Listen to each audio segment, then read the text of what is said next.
রবিবার বিশেষ লাইভে সাংবাদিক ইলিয়াস হোসেনের লাইভে বীর মুক্তিযোদ্ধা মেজর ডালিম বীর বিক্রম শিরোনামের এই লাইভে যুক্ত হন প্রাক্তন এই সামরিক কর্মকর্তা।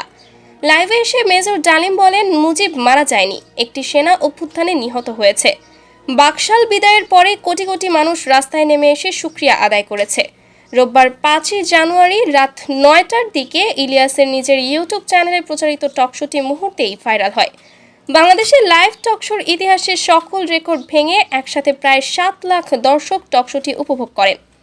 টকশোতে বাংলাদেশের মহান মুক্তিযুদ্ধের ইতিহাস ও 75-এর 15ই আগস্টের নেপথ্যের ইতিহাস তুলে ধরেন বিদেশে নির্বাসিত আলোচিত এই সাবেক সামরিক কর্মকর্তা। টকশোর শুরুতে মেজর ডালিম বলেন, দেশবাসীকে বিশেষ করে নতুন প্রজন্মের ছাত্র জনতাকে যারা আংশিক বিজয় অর্জন করেছেন তাদের লাল শুভেচ্ছা জানাই। বিপ্লব একটি সমাজ, যে কোনো রাষ্ট্রে একটি চলমান প্রক্রিয়া।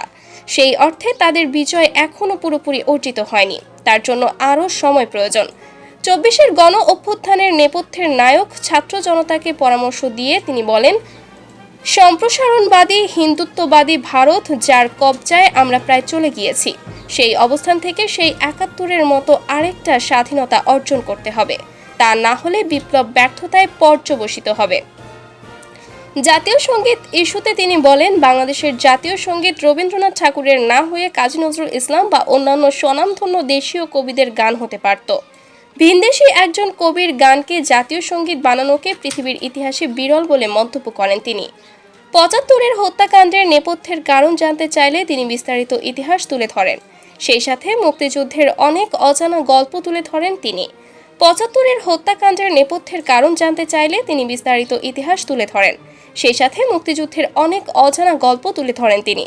75-এর 15ই আগস্টে ঠিক কী হয়েছিল জানতে চাইলে মেজর ডালিম বলেন, খুবই স্পর্শকাতর প্রশ্ন। নিজের ঢোল নিজে বাজানো যায় না।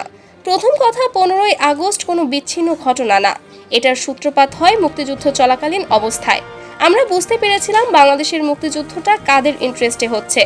এটা কি আমাদের ইন্টারেস্টের জন্য হচ্ছে যে আমরা মুক্তিযুদ্ধ করে দেশ স্বাধীন করব, নাকি অন্য কোনো উদ্দেশ্য কাজ করব? এই বীর বিক্রম বলেন, যখন 7 দফাতে চুক্তি করে নজরুল ইসলাম তাজউদ্দিনকে পারমিশন দেওয়া হলো একটা প্রভিশনাল গভর্নমেন্ট গঠন করার, 7টা ক্লোজ পড়ে সাইন করার পর নজরুল ইসলাম ফিট হয়ে পড়ে গিয়েছিলেন যে আমরা ক্রমান্বয়ে ভারতের একটা করদ রাজ্য অঙ্গরাজ্যে পরিণত হব।